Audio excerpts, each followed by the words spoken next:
175 को किससे मल्टीप्लाई करेंगे? 13 पॉइंट, मैंने अभी कुछ बोला नहीं बोला है ना, वो इसके लिए नहीं है, वो 175 इंटू कन्वर्जन के एतबार से है। अब मटेरियल और बाकी तो वेस्ट हुआ, कन्वर्जन तो लगी, बाकी मटेरियल और दूसरी वो चीज़ें वेस्ट हो गई हैं, तो वो किस रेट से आएंगी? इस रेट से। तो मटेरियल और वो वेस्ट कितना कितना हुआ होगा? 350 लिखना है तो लिखना, लेकिन वहाँ ज़रूरत नहीं है इन यूनिट्स के लाने की, क्योंकि इसके अंदर पर यूनिट कॉस्ट नहीं लेके आनी, क्योंकि इनकी पर यूनिट कॉस्ट अगर लेके आएंगे तो यहाँ यूनिट्स पे आएगा तो वो पर यूनिट कॉस्ट चेंज हो जाएगी। जब पर यूनिट कॉस्ट चेंज होगी तो इसलिए इनको यहाँ पर नहीं लिखा गया था, यहाँ पर इसलिए नहीं लिखा गया था, लेकिन अब नॉर्मल लॉस तो 350 का हुआ है, अलग से रिकॉर्ड तो करने कि लॉस वाला कितनी अमाउंट का लॉस लेके गया। हम कहेंगे मटेरियल और कन्वर्जन 350, तो इसके लिए ये 31.21, इसका आपने दोनों का ये नहीं कहना है कि फर्दर मटेरियल और P1 कॉस्ट का अलग अलग कर दो, ये दोनों एक ही है, 350 इंटू 31.21, बाकी 175 इंटू 13.46 बस। फर्दर इस पे लगा ही नहीं था, फर्दर इस पे लगा ही नहीं था। हाँ ये नहीं करना, फर्दर तो लगा ही नहीं ना, फर्दर तो लगा ही नहीं, इसलिए 350 इंटू 31.21 और 175 कन्वर्जन में पड़े हैं, और कन्वर्जन का पर यूनिट 13.46। हाँ तो या तो लॉस नहीं होगा, या तो लॉस नहीं होगा, इतने की कॉस्ट इधर से भी खा गया और मटेरियल उधर से भी खा गया, खाए कि नहीं? तो 350 ने मटेरियल की कॉस्ट रिवाइज्ड वाली सारी खाई, इनमें से 350 में से 350 ने मटेरियल तो खाया, लेकिन कन्वर्जन के जस्ट 175 ने इतने खाए, तो वो भी उसमें ऐड करनी जो मटेरियल कन्वर्जन के एतबार से खाए। और मेरा ख्याल कि पास्ट पेपर में बड़ी मुश्किल से इसका एक स्मार्ट लिमिटेड कर लिया था, बस एक स्मार्ट लिमिटेड आधा किया था, अब आधा कर लेना यही मसला था। एक ही क्वेश्चन है इसका बस पास्ट पेपर, वरना बिफोर वाला बहुत रेयर केस में पूछता है, आफ्टर वाला पूछता है फर्दर मटेरियल ऐड होने के बाद। बिफोर वाला एक ही अटेम्प्ट में पूछा जो कि 2010 की। अब स्मार्ट लिमिटेड वाला क्वेश्चन कंप्लीट करो।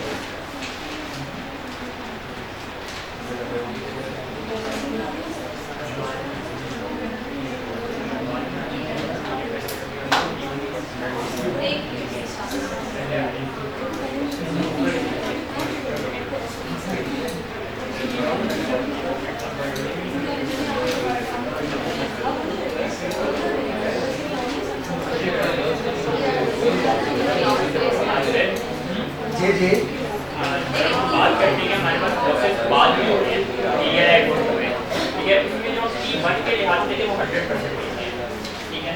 अब हमारे पास प्रोसेस जो पहले आ रहे हैं, क्लियर बाद में मटेरियल फिर भी 100% है, T1 के लेकिन वो कॉस्ट को इफेक्ट नहीं कर रहा, उसमें वो इफेक्ट कर रहा है जो हमारे पास यहाँ 350 का लॉस हुआ है, इससे टोटली इग्नोर नहीं करेंगे। ये जो 350 का नुकसान हुआ, ये वो नुकसान है कि जो मैं कहूँ कि कीमा जैसे इसमें लेके आए ना, कीमा आते ही इतने का नुकसान कर गया 350 केजीज का। अब 350 केजीज का नुकसान किया, ये तो सोचा ही नहीं था, ये है अब नॉर्मल लॉस। अगर ये नुकसान करेगा तो ये कितने का एक यूनिट का करेगा? हम कहेंगे भाई जितने का पीछे से आया, कितने का पीछे से आया था वो रिवाइज निकाला, इसको इस तरह से ट्रीट करेंगे। बाकी फिर मजीद जो कन्वर्जन लगी थी इसके ऊपर, वो वाला इस पीरियड में लेके आएंगे। अगर इसको इधर भी 350 लिखेंगे तो ये तो ऐसे फील किया जाएगा जैसे इस पीरियड में भी इसके ऊपर कोई काम हुआ, बल्कि इस पीरियड में इस पे काम नहीं हुआ, इस प्रोसेस में लाते ही ये नुकसान में चला गया। तो ये इसलिए पर यूनिट में कंसीडर नहीं किया जाता। कल इसकी एग्जांपल करवाई थी। मैंने कहा था ना कि इसका वो बैकएंड पे समझाने के लिए एक क्वेश्चन है, तो कल फिर मैं वो करवा दूंगा, लेकिन उसका कोई काम नहीं है, उससे यही निकालना था जो हमने निकाला है। लेकिन फिर भी मैं एक स्ट्रक्चर 10-15 मिनट में कोशिश करूंगा कि जल्दी से बता दूं। नेक्स्ट केस लिखें, मसला लिखें।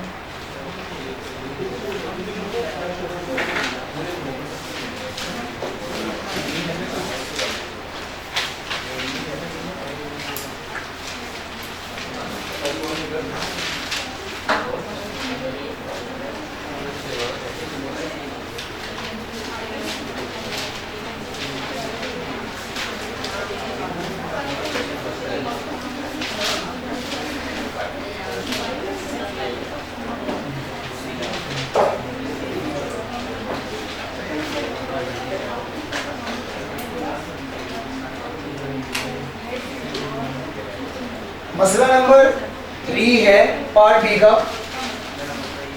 कि अगर फर्दर मटेरियल ऐड कर दिया जाए, new material cost is incurred in process two, new material cost is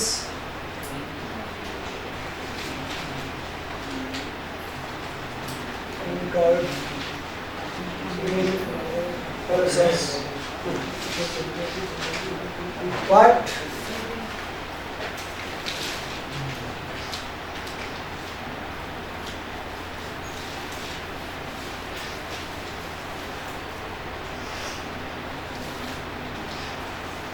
but output not increased, या ये भी कह सकते हैं कि no quantity increase।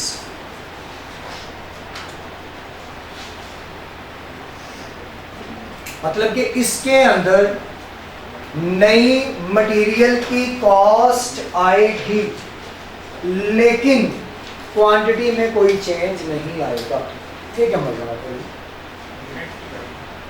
मतलब मटेरियल तो लगेगा कुछ ना कुछ, तो केजीज में, कुछ यूनिट्स में, कुछ एडिशनल कोई चीज होनी तो चाहिए।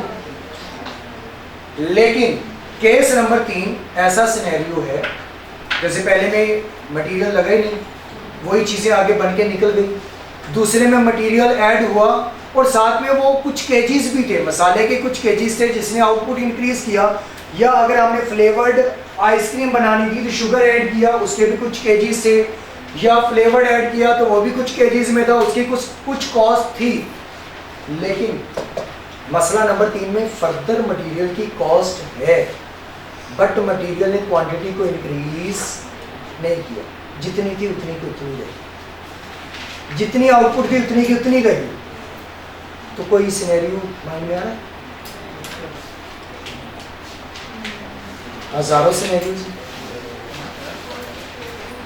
लेकिन हजारों बताने नहीं है, 1-2 बता देता हूं। अगर मार्केट के अंदर आपको मिला चेयर्स बनाने का, मार्केट में आपको चेयर्स बनाने का ऑर्डर मिला, या एक प्रोसेस से ये चेयर्स उठ के आई, उसके अंदर इसके सिर्फ ढांचे बनाए जाते हैं, ढांचे बना के 40 चेयरों के ढांचे मेरे पास आ गए।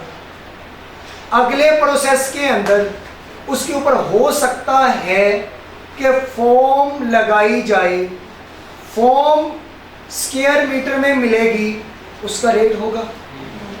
हर चेयर पे लगेगी, चेयर्स क्वांटिटी में बढ़ेंगी, नंबर्स में बढ़ेंगी नहीं, जितनी आउटपुट थी उतनी की उतनी। अगले प्रोसेस में जाएगी, उसके ऊपर कपड़ा लगाया जाएगा, कपड़ा भी स्क्वायर मीटर में मिलेगा, कॉस्ट वो भी ऐड होगी, लेकिन चेयर्स के नंबर बढ़ेंगे नहीं बढ़ेंगे। तो फर्दर मटेरियल लग रही है लेकिन आउटपुट नहीं बढ़ रही, जितने की थी उतने की ही है। हाँ, ये हो सकता है कि चेयर्स बनते बनते टूट जाएं तो आउटपुट में 3600 मिले, तो ये हो सकता है कोई लॉस हो जाए। ये हो सकता है कोई क्लोजिंग वर्क इन प्रोसेस के अंदर पड़ी हो, कुछ ओपनिंग वर्क इन प्रोसेस के अंदर हो, लेकिन आउटपुट नया मटेरियल इंक्रीज नहीं करेगा। इसके बाद अगर पाकिस्तान को ऑर्डर मिले फुटबॉल बनाने का, तो फुटबॉल जब सिलाई किया जाता है कवर्स वो करके फेंक देंगे 100 कवर्स, फिर उसके अंदर ब्लैडर की कॉस्ट ऐड की जाएगी तो वो उसके अंदर ही लगेगा ना। लगने से क्या फुटबॉल 200 हो जाएंगे? नहीं, 100 ही रहेगा। उसके ऊपर बाद जब पेंट किया जाएगा, पेंट की कॉस्ट भी आएगी, डिजाइनिंग कॉस्ट भी आएगी, लेकिन फुटबॉल कितने रहेंगे? 100 ही रहेंगे। हाँ, ये हो सकता है फट सकते हैं, नुकसान हो सकता है, वो भी नॉर्मल लॉस सोचा होगा। तो इससे आपकी आउटपुट में कोई कमी नहीं आएगी या कोई आउटपुट ज़्यादा नहीं होगी, लेकिन एक फर्दर मटेरियल की कॉस्ट आएगी। सिनेरियो नंबर 3 समझ आ गया? चलो अब इसकी कुछ नसीहतें लिख लें। नसीहतें वो पहले भी टिप्स, वो नसीहतें थी, टिप्स थी। तो जब इक्विवेलेंट प्रोडक्शन बनानी है उसके लिए कुछ नसीहतें।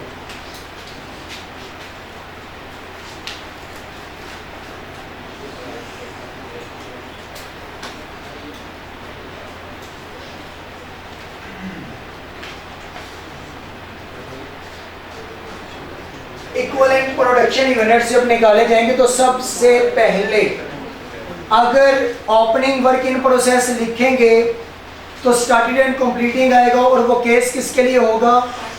FIFO के लिए होगा। इसकी ना मैं सारी अलग अलग नहीं लिखवा रहा, पेज भी ज़ाया होंगे, टाइम भी ज़्यादा लगेगा। जैसे उसमें लिखा था ना P1 कॉस्ट मटेरियल, और ये इसमें मैं सारा एक फॉर्मेट वही बनाता हूँ, तो यहाँ वो सारी चीज़ें मेंशन करवा दूँ। तो पहले आ जाएगा P1 कॉस्ट, P1 कॉस्ट, फिर फर्दर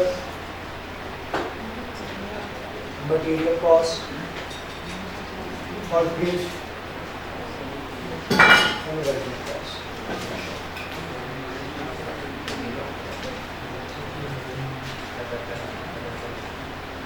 सबसे पहले लिख दिया ओपनिंग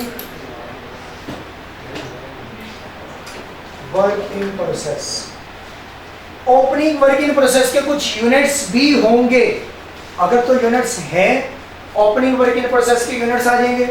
स्टेज ऑफ कंप्लीशन के एतबार से अब ये देखना है कि कितने कितने परसेंट उसके रखेंगे। तो P1 ये वही चीज़ें, या P1 कन्वर्जन और जो चीज़ें वहाँ लिखने वाली थी वो मैंने ऐसे लिख दिया। अब मुझे बताएं कि अगर कोई ओपनिंग वर्क इन प्रोसेस होगा तो उसका P1 आएगा? नहीं आएगा, तो यहाँ उसका P1 नहीं लिखा जाएगा। फर्दर मटेरियल कॉस्ट इनकर्ड होगी या नहीं होगी? क्योंकि P1 में आया है तो मटेरियल के एतबार से तो पहले ही पूरा है, वो तो आएगा नहीं, क्योंकि मटेरियल तो पिछले पीरियड में फ्रेम्स वगैरह तो बन के आ चुके।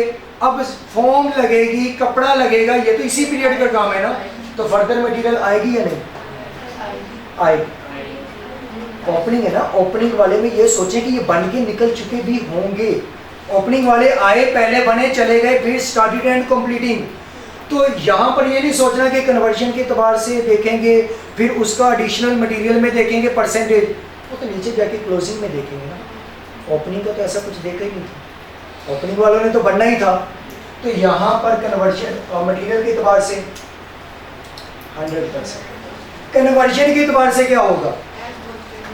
As per stage of completion. मेरी बातों में आ गए हो? अच्छा, ठीक, अच्छी बात।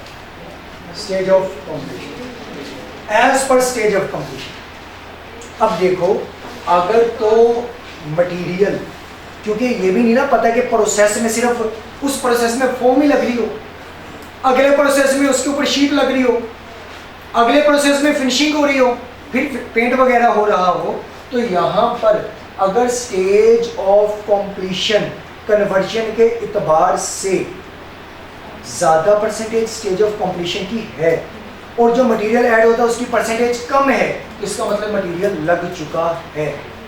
तो ये 100% आने की रीज़न लिख लें, इसी के नीचे लिख लें। आप इसी के नीचे वाली लाइन पे इफ़ लगा के मैं इसके साथ शो करवा देता हूँ। इफ़ ये 100% तब आएगा if stage of further material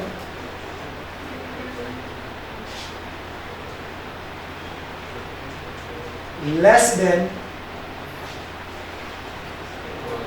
or is equal to stage of completion। सही उल्टा है, ग्रेटर होना चाहिए।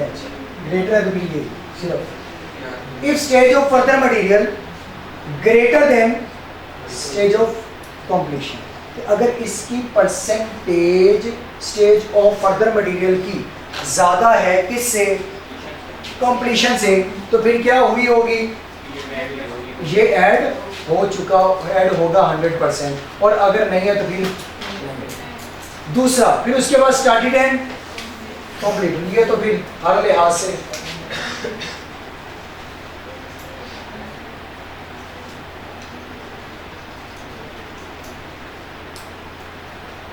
Hundred percent and 100%। फिर आया, ये ऐसे कर लेते हैं कि ये जस्ट जो मैंने अभी लिखवाया है ना, ये 5 हो गई, ये जस्ट 5 हो गई, और यहाँ पर लिखने लगा हूँ स्टार्ट की सॉरी कंप्लीटेड यूनिट्स, तो ये किसके लिए होगा,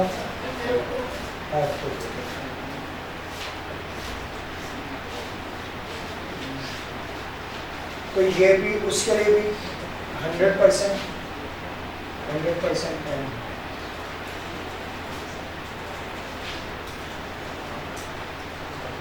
फिर